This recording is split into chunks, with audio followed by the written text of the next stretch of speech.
C'est le coup d'envoi de la rentrée littéraire en France. Plus de 460 ouvrages vont être publiés dans les semaines qui viennent.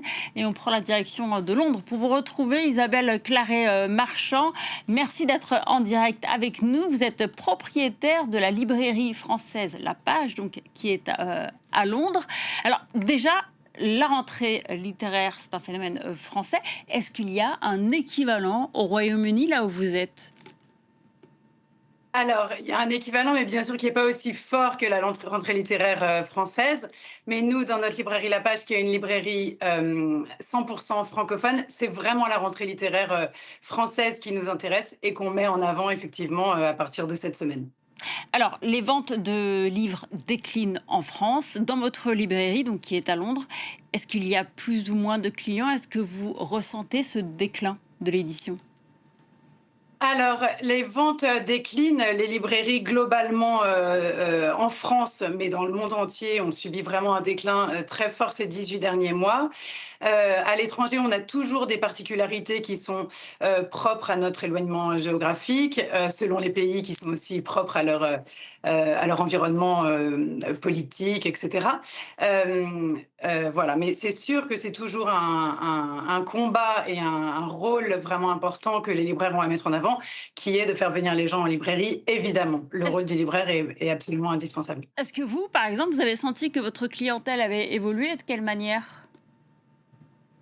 Alors, notre clientèle a évolué, notre clientèle francophone reste à peu près la même. Il y a encore beaucoup de francophones à Londres, évidemment, que ce soit des familles françaises ou des familles francophones ou des gens qui apprennent le français, en fait.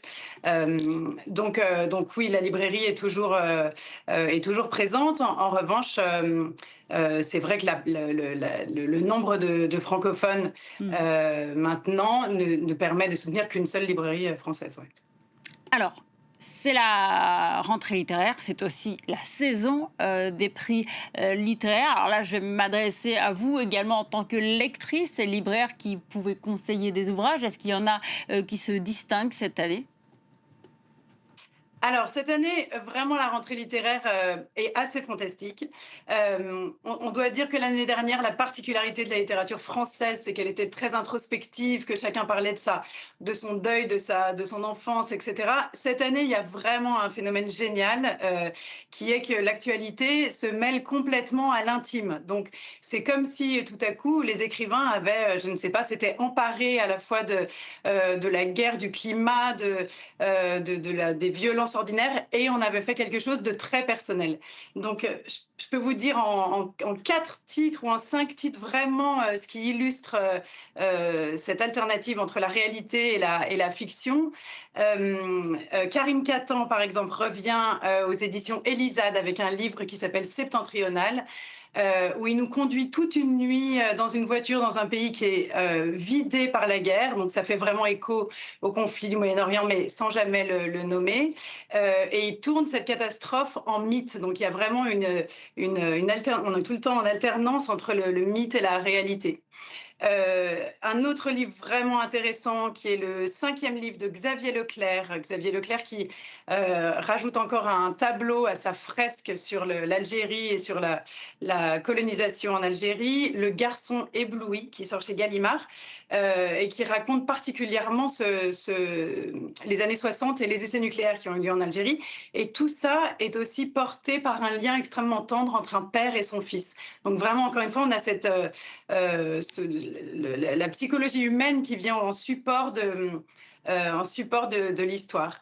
Et puis je vous en donne encore un, c'est Mhm. un livre tout à fait original qui s'appelle Mais que fait ce sang sur le pull de Jennifer, qui est sorti aux éditions POL, dont l'autrice s'appelle Lucie Rico.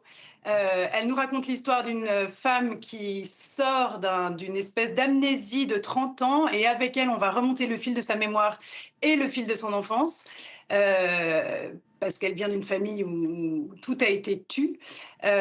Et donc, tout ça part avec un film.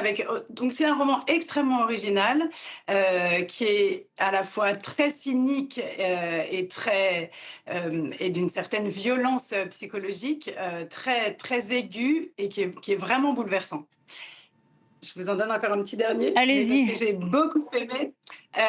Congés payés, Tiffany Tavernier, qui sort chez Sabine Vespizer, un livre sur, comme son nom l'indique, les premiers congés payés en France, donc Front Populaire, 1936. Une femme qui part dans le Pays Basque pour ses premières vacances de congés payés. La guerre civile espagnole fait rage à quelques kilomètres de là, et on est donc une plongée dans l'histoire à cette période-là. C'est un livre qui est à la fois une histoire d'amour, une histoire politique et une histoire de famille. Et c'est absolument fantastique. Donc toujours tout ce que j'ai commencé à lire vraiment là dans l'été, et tout ce qu'on a commencé à lire dans la librairie, c'est vraiment, on est vraiment porté par quelque chose qui dépasse l'autofiction. Donc c'est ça qui est vraiment intéressant. Alors, tendance qui est bien réelle, hein, on vit dans un monde qui est de plus en plus connecté. Quelle peut être la place du livre aujourd'hui, sachant qu'il s'est même dématérialisé? Alors, oui, il me semble quand même que le livre a une place qui reste vraiment essentielle, les gens attendent de la littérature qu'elle soit à la fois un miroir et une fenêtre, si je peux dire. C'est-à-dire qu'ils veulent à la fois s'échapper de quelque chose, et puis ils veulent quand même avoir une espèce de vision d'eux-mêmes dans la littérature. Je pense que c'est ce à quoi sert la littérature aujourd'hui, c'est-à-dire euh, qu'on soit un peu bougé par quelque chose. On n'a pas simplement besoin d'avoir un shoot d'adrénaline ou d'avoir un shoot de sensations fortes quand on lit un roman. Je crois qu'on a aussi besoin d'être bougé quelque part à l'intérieur de nous et qu'il en reste quelque chose. Donc vraiment, la littérature, c'est quelque chose qui doit laisser des marques. Et que ce soit sur un support digital ou que ce soit sur un livre papier, je pense vraiment que la littérature a un rôle qui va au-delà de la simple distraction. Quand bien même on a envie de se divertir, hein, comme on l'entend beaucoup. Merci à vous, Isabelle Claret-Marchand, donc propriétaire de la librairie française La Page, qui est à Londres. Merci d'avoir été l'invité de ce journal.